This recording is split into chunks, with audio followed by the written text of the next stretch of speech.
അസ്സലാമു അലൈക്കും വറഹ്മത്തുള്ളാഹി വബറകാതുഹു. പ്രിയപ്പെട്ട സുഹൃത്തുക്കളെ, അല്ലാഹു നമ്മെ അനുഗ്രഹിക്കുമാറാകട്ടെ. عن أبي هريرة رضي الله عنه قال قال رسول الله صلى الله عليه وسلم لا تقدموا رمضان بصوم يوم ولا يومين. റമദാനിന്റെ തൊട്ടു മുമ്പുള്ള ഒരു ദിവസമോ അല്ലെങ്കിൽ 2 ദിവസമോ നിങ്ങൾ നോമ്പനുഷ്ഠിക്കരുത്. ഇല്ലാ റജുലുൻ കാന യസൂമു സൗമൻ ഫൽയസുംഹു.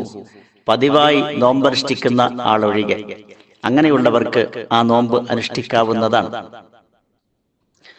عن أبي هريرة رضي الله تعالى عنه قال قال رسول الله صلى الله عليه وسلم إذا كان النصف من شعبان فأمسكوا عن الصوم حتى يكون رمضان.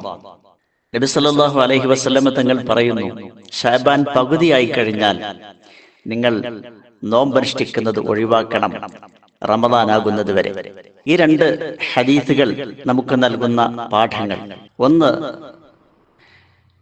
ശഅബാൻ പകുതി കഴിഞ്ഞാൽ പതിവില്ലാത്ത നോമ്പ് അനുഷ്ഠിക്കരുത്. 2, പതിവുള്ള നോമ്പുകൾ അനുഷ്ഠിക്കുന്നതിന് കുഴപ്പമില്ല, അത് ഒഴിവാക്കേണ്ടതില്ല. ഉദാഹരണമായി, ഒരു ദിവസം നോമ്പെടുക്കും, ഒരു ദിവസം നോമ്പ് ഒഴിവാക്കും. ഇങ്ങനെ പതിവുള്ള ഒരാളാണെങ്കിൽ അയാൾക്ക് ആ രൂപത്തിൽ റമദാനാകുന്നത് വരെ നോമ്പനുഷ്ഠിക്കാവുന്നതാണ്. അതുപോലെ മറ്റൊരാൾ തിങ്കളാഴ്ചയും വ്യാഴാഴ്ചയും പതിവായി നോമ്പെടുക്കുന്ന ആളാണെങ്കിൽ അയാൾക്ക് ശഅബാൻ 15 ശേഷവും ആ നോമ്പ് അനുഷ്ഠിക്കാവുന്നതാണ്.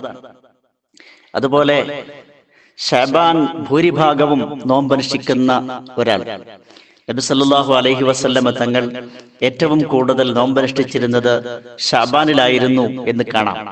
ആ ഹദീസിന്റെ അടിസ്ഥാനത്തിൽ ശഅബാനിൽ കൂടുതൽ ദിവസങ്ങളും നോമ്പനുഷ്ഠിക്കുക എന്ന ശൈലിയിൽ നോമ്പെടുക്കുന്ന ഒരാൾ, അയാൾക്ക് ശഅബാൻ 15 ശേഷവും നോമ്പനുഷ്ഠിക്കാവുന്നതാണ്.